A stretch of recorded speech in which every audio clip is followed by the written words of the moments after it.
আগেও যেমনটি বলছিলাম যে ঢাকার ১৩টি আসনে ১৩৮ জন প্রার্থীর জন্য ১১৯টি প্রতীক বরাদ্দ দিয়েছে রিটার্নিং অফিসারের কার্যালয়।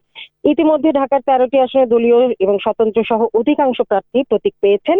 আর দুপুর ১টায় রিটার্নিং অফিসার শরফুদ্দিন আহমদ চৌধুরী গণমাধ্যমে তিনি ব্রিফ করেছেন এবং তিনি যেটি বলেছেন যে তারা দ্বিতীয় ধাপ শেষ করেছে এবং প্রত্যেক রাজনৈতিক দল আচরণবিধি মেনে চলবে এমনটি তাকে তারা আশ্বাস দিয়েছেন এবং জানিয়েছেন আগামীকাল প্রতিটি আসন আসন ভিত্তিক পোস্টাল বুথ তারা প্রতিটি আসনে একটি করে পোস্টাল বুথ স্থাপন করবেন এবং এনসিপি প্রার্থী নাসির উদ্দিনের অভিযোগের বিষয়ে রিটার্নিং অফিসারের কাছে গণমাধ্যম কর্মীরা প্রশ্ন করেছিল তারেক রহমানের নির্বাচনী আচরণবিধি লঙ্ঘনের বিষয়।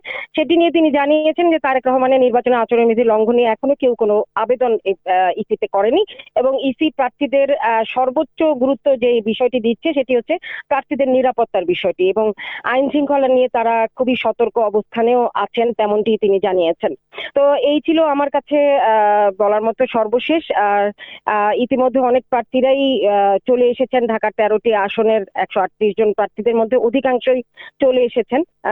তো এই এই পর্যন্ত এখনো পর্যন্ত তারা তাদের এই কার্যক্রম তারা তাদের পরিচালনা করবে বিকেল ৫টা পর্যন্ত। আসলে এখনো পর্যন্ত সময় আছে, এর মধ্যে ২-১ জন প্রার্থী যারা আসবেন তারা এসে তাদের প্রতীক বরাদ্দ নিয়ে যাবেন।